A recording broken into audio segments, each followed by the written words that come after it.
Hello guys, എന്തൊക്കെയുണ്ട് വിശേഷങ്ങൾ? ഞാൻ ആഷിക്കിൻ്റെ ഫാമിലിയുടെ കൂടെ വയനാട് വരെ ഒന്ന് പോവാണ് ഒരു രാത്രിക്കത്തെ സ്റ്റേക്കേഷന് വേണ്ടിയിട്ട്. കുറേ ആയിട്ട് പ്ലാൻ ചെയ്ത് അവസാനം വർക്കൗട്ടായ ഒരു ട്രിപ്പാണിത്. എല്ലാവരും കൂടെ കൂടിയിട്ട് ഒരു 30ഓളം ആൾക്കാരുണ്ടാവും.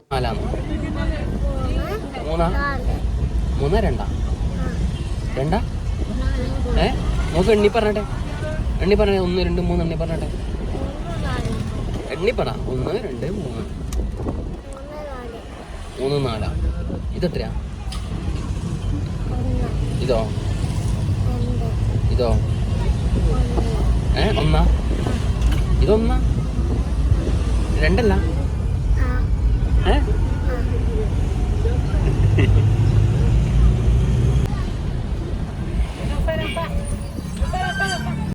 നമ്മൾ നാട്ടിൽ നിന്ന് ഒരു ബസ് പിടിച്ചിട്ടാണ് പോണത്. ഒരു സെൽഫി എടുക്കാനുള്ള കാട്ടിക്കൂട്ടലുകളാണ് ഇതൊക്കെ. ആളെ പരിചയപ്പെടുത്താൻ മറന്നു. ഇത് ആഷിക്കിൻ്റെ കസിൻ്റെ മോളാണ്. നമ്മൾ വയനാട് എത്തിയപ്പോഴത്തേനും ഒരു 1:30 മണി ആയിട്ടുണ്ട്. ഫുഡൊക്കെ കഴിച്ച് റിസോർട്ടിലൊക്കെ എത്തിയപ്പോഴത്തേനും ചായ കുടിക്കാനുള്ള സമയമായി. അങ്ങനെ നമ്മൾ സ്നാക്സൊക്കെ പുറത്തുനിന്ന് മേടിച്ചു. ചായ അവിടെ ഉണ്ടാക്കുകയാണ് ചെയ്തിട്ടുള്ളത്. ഇനി ഞാൻ മൊത്തത്തിൽ റിസോർട്ടിനെ ഒന്ന് പരിചയപ്പെടുത്താം.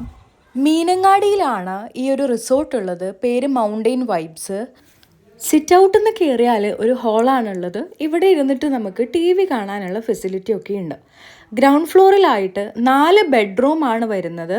അതിന് ഒരു ബെഡ്റൂമിനൊഴികെ ബാക്കി എല്ലാ ബെഡ്റൂമിനും അറ്റാച്ച്ഡ് ആയിട്ട് ബാത്റൂം വരുന്നുണ്ട്. ഇത് ഫസ്റ്റ് ബെഡ്റൂം, ഇത് 2ാമത്തെ ബെഡ്റൂമാണ്. ഇതിനകത്തും അറ്റാച്ച്ഡ് ആയിട്ട് ഒരു ബാത്റൂം വരുന്നുണ്ട്. പിന്നെ ഈ പറയുന്ന ഒരു ബാത്റൂം വരുന്നത് ഹാളിലാണ്. അതൊരു മെയിൻ കോമൺ ബാത്റൂം ആയിട്ടാണ് വരുന്നത്. പിന്നെ വരുന്ന 3ാമത്തെ റൂമാണിത്. ഇതിനകത്താണ് ബാത്റൂം അറ്റാച്ച്ഡ് അല്ലാത്ത ഒരു മുറിയുള്ളത്. പിന്നെ ഈ ഒരു റൂമും. ഇവിടെ ഹാളിൽ നമുക്ക് ക്യാരംസ് കളിക്കാനുള്ള സെറ്റപ്പൊക്കെ ഉണ്ട്. മുകളിലേക്ക് കയറി കഴിഞ്ഞാൽ മുകളിൽ നമുക്ക് 4 റൂമാണുള്ളത്. നമ്മൾ ഓൾറെഡി 5 റൂമും മതി എന്നുള്ളത് കൊണ്ട് മുകളിൽ നമുക്ക് ഒരു റൂമേ അലോട്ട് ചെയ്തിട്ടുണ്ടായിരുന്നുള്ളൂ. ഇതാണ് റൂം വരുന്നത്. ഇതിന് അറ്റാച്ച്ഡ് ആയിട്ട് ബാത്റൂം ഉണ്ടായിരുന്നില്ല. ഹാളിൽ ഒരു കോമൺ ബാത്റൂം ഉണ്ട്. ബാക്കി റൂമുകളിൽ എങ്ങനെയാണെന്ന് അറിയില്ല. അത് ക്ലോസ്ഡ് ആയിരുന്നു ഉണ്ടായിരുന്നത്. പിന്നെ ഒരു ഹാളുണ്ട്. പിന്നെ ഒരു ചെറിയൊരു സിറ്റ് ഔട്ട് ഉണ്ട്. ബാൽക്കണി വ്യൂ ഒക്കെ കിട്ടുന്ന നല്ലൊരു സിറ്റ് ഔട്ടും ഉണ്ട്. ഇവിടെ ഇരുന്നാൽ നമുക്ക് നല്ലൊരു വ്യൂവും കിട്ടും. ഇതാണ് വേറൊരു ബെഡ്റൂം വരുന്നത്. ഓപ്പോസിറ്റ് സൈഡിലായിട്ട് വേറൊരെണ്ണം. പിന്നെ ഇവിടുന്ന് നേരിട്ട് നമുക്ക് താഴേക്ക് ഇറങ്ങാനുള്ള ഒരു സെറ്റപ്പ് കൂടെ ഉണ്ട്. മെല്ലെ കയറണോ? വാ, കയറ്റിത്തരാം. വാ.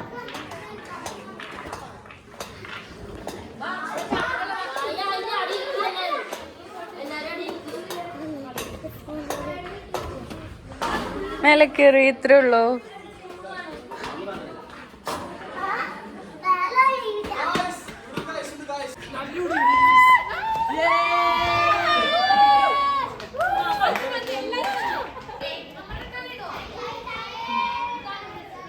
ഹലോ,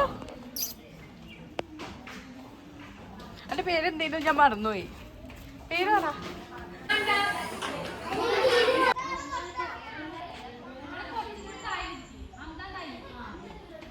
ചായയും സ്നാക്സൊക്കെ റെഡിയായി എന്ന് പറഞ്ഞപ്പോൾ എല്ലാവരും കൂടെ കുടിക്കാൻ ഓടുകയാണ്. സത്യം പറഞ്ഞാൽ ചായ തിളക്കാൻ നല്ല സമയം എടുത്തു. കാരണം അത്യാവശ്യം വലിയൊരു പാത്രത്തിലായിരുന്നു നമ്മൾ ചായ ഉണ്ടാക്കിയിട്ടുണ്ടായിരുന്നത്. ചായയൊക്കെ കുടിച്ചു കഴിഞ്ഞപ്പോൾ എല്ലാവരും കൂടെ പൂളിലിറങ്ങി. മെയിനായിട്ട് കുട്ടികളാണ് ആദ്യം ഇറങ്ങിയത്. പിന്നെ കുറേ ഫോട്ടോ സെഷനൊക്കെ ആയിരുന്നു. അതിനുശേഷം നമ്മൾ കസേരക്കളിയൊക്കെ കളിച്ചു. സത്യം പറഞ്ഞാൽ ഇത്രയും കണ്ണൂരുകാരുണ്ടായിട്ടും മലപ്പുറത്തുള്ള ഞാനാണ് കേട്ടോ കസേരക്കളിയിൽ ജയിച്ചേ. എന്താ ചെയ്യാം. കസേരക്കളിയൊക്കെ കഴിഞ്ഞപ്പോൾ അവിടെയുള്ളൊരു ചേട്ടനെ നമുക്ക് ക്യാമ്പ് ഫയറിനുള്ള കാര്യങ്ങളൊക്കെ സെറ്റ് ചെയ്ത് തന്നു. പിന്നെ ക്യാമ്പ് ഫയർ തന്നെയായിരുന്നു. എല്ലാവരും പാട്ടൊക്കെ പാടി ഡാൻസൊക്കെ കളിച്ചിട്ടുണ്ടായിരുന്നു. സത്യം പറയുകയാണെങ്കിൽ ഈ ഒരു ഫാമിലിയിൽ കുറേ പാട്ട് പാടാൻ അറിയുന്ന ഒരുപാട് ആൾക്കാരുണ്ട് കേട്ടോ. പിന്നെ അങ്ങോട്ട് ഡാൻസൊക്കെ ഉണ്ടായിരുന്നു. കോപ്പിറൈറ്റ് വരും എന്നുള്ളതുകൊണ്ട് മാത്രമാണ് ഞാനിതിൽ പാട്ട് കേൾപ്പിക്കാത്തത് കേട്ടോ. സത്യം പറഞ്ഞാൽ ഫാമിലിക്കൊക്കെ നല്ല ഓപ്ഷനാണ് ഈ ഒരു റിസോർട്ട്. അത് കഴിഞ്ഞ പാടെ നമ്മൾ ഡിന്നർ കഴിച്ചു. അൽഫാമും പൊറോട്ടയായിരുന്നു. അത് കഴിഞ്ഞപ്പോൾ നമ്മൾ കുറച്ച് അന്താക്ഷരി കളിക്കാനിരുന്നു. അന്താക്ഷരി അത്യാവശ്യം വാശിയേറിയ മത്സരം തന്നെയായിരുന്നു. കിടന്നപ്പോഴത്തേനും ഒരു 1:30 മണിയൊക്കെ ആയിട്ടുണ്ട്. 2ാമത്തെ ദിവസം നമ്മൾ ഫുഡൊക്കെ കഴിച്ചിട്ട് കാരാപ്പുഴ ഡാമിലാണ് പോയിട്ടുണ്ടായിരുന്നത്. കാരാപ്പുഴ ഡാമിൽ അത്യാവശ്യം നല്ല വെയിൽ തന്നെയായിരുന്നു ആ ഒരു സമയത്ത് ഉണ്ടായിരുന്നത്. വയനാട്ടിൽ പോയാൽ പ്ലേസസ് വിസിറ്റ് ചെയ്യുക എന്നുള്ളത് നമ്മുടെ പ്ലാനിൽ ഉണ്ടായിരുന്നില്ല. എന്നാലും നമ്മൾ കാരാപ്പുഴ പോയി. സത്യം പറഞ്ഞാൽ 2 ഓപ്ഷൻസ് ആണ് ഉണ്ടായിരുന്നത്, എടക്കൽ കേവ്സും കാരാപ്പുഴയും. പക്ഷെ ആർക്കും അത്രയും നടക്കാൻ വയ്യാത്തത് കൊണ്ടാണ് നമ്മൾ കാരാപ്പുഴ ഓപ്ഷനായിട്ട് തിരഞ്ഞെടുത്തത്. സത്യം പറഞ്ഞാൽ ജയൻ സ്വിങ് അവിടെയാണ് ആടിക്കൊണ്ടിരുന്നെങ്കിലും റിയാക്ഷൻ മുഴുവൻ എന്താ ഇപ്പുറത്തായിരുന്നു. നമ്മുടെ ടീമിലുള്ള അധിക പേരും ഈ ഒരു റൈഡിലാണ് കയറിയിട്ടുണ്ടായിരുന്നത്. ഇതിൻ്റെ പേരെന്താണെന്ന് എനിക്കറിയില്ല. ഞാൻ കാരാപ്പുഴ വരുന്നത് 2ാമത്തെ പ്രാവശ്യമാണ്, അതിനകത്ത് കയറുന്നത് 2ാമത്തെ പ്രാവശ്യമാണ്. അത് കഴിഞ്ഞിട്ട് നമ്മൾ നേരെ VR പോയി. VR അത്യാവശ്യം നല്ല എക്സ്പീരിയൻസ് തന്നെയായിരുന്നു ഉണ്ടായിരുന്നത്. അത് കഴിഞ്ഞപ്പോൾ നമ്മൾ ഫ്ലൈയിങ് സിനിമയിൽ കയറി. സത്യം പറഞ്ഞാൽ നല്ല വേഴ്സ്റ്റ് എക്സ്പീരിയൻസ് ആയിരുന്നു. കാരാപ്പുഴയിൽ നിന്ന് ഇറങ്ങിയപ്പോൾ തന്നെ 2 മണിയായിട്ടുണ്ടായിരുന്നു. നമ്മൾ ഫുഡൊക്കെ കഴിച്ചിട്ട് പിന്നെ നമ്മൾ വീട്ടിലേക്ക് വിട്ടു. പോകുന്ന വഴിയിൽ നമ്മൾ നല്ലൊരു തേയിലത്തോട്ടം കണ്ടപ്പോൾ അവിടെ നിർത്തിയിട്ട് ഒന്ന് തേയിലത്തോട്ടം എക്സ്പ്ലോർ ചെയ്യാൻ ഇറങ്ങി.